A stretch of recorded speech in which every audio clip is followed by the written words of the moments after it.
الله دې رحم وکړي په ټولو مسلمانانو د نړۍ په ګوټ ګوټ ترکیې ته راغلی غزان. السلام علیکم. زه یم ستاسو ورور ربیټ خان.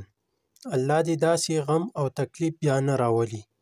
ملګرو اتاجان تلې ترکیه ته، نو راځئ د دې دا خبرې لږې شانتې ورو. السلام علیکم ورحمت الله وبرکاته. الله دې رحم وکړي په ټولو مسلمانانو د نړۍ په ګوټ ګوټ ترکیې ته راغلی غزانتیپ چې کوم یو دی، دلته دا کډوال شوي کورونه چې ګورئ، الله دې رحم وکړي په دې ټولو باندې. او بیچارهګان خپل کورونه ټول د خاورو لاندې شو او بس هلته یې خیمې ټول ووال شولې. نو دا د الله د خوا نه یو آفت و، داسې به ښکاري. او الله دې هېڅوک هم نه مجبوروي. نو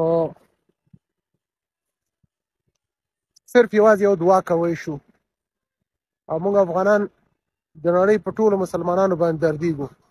موږ افغانان چې یو د غیرت ټوټې یو او ټولو مسلمانانو سره په غم کې شریک یو، بالخصوصا په ترکانو سره.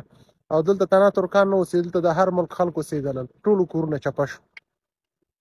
غازي انتب ولایت دی او راغلي یو.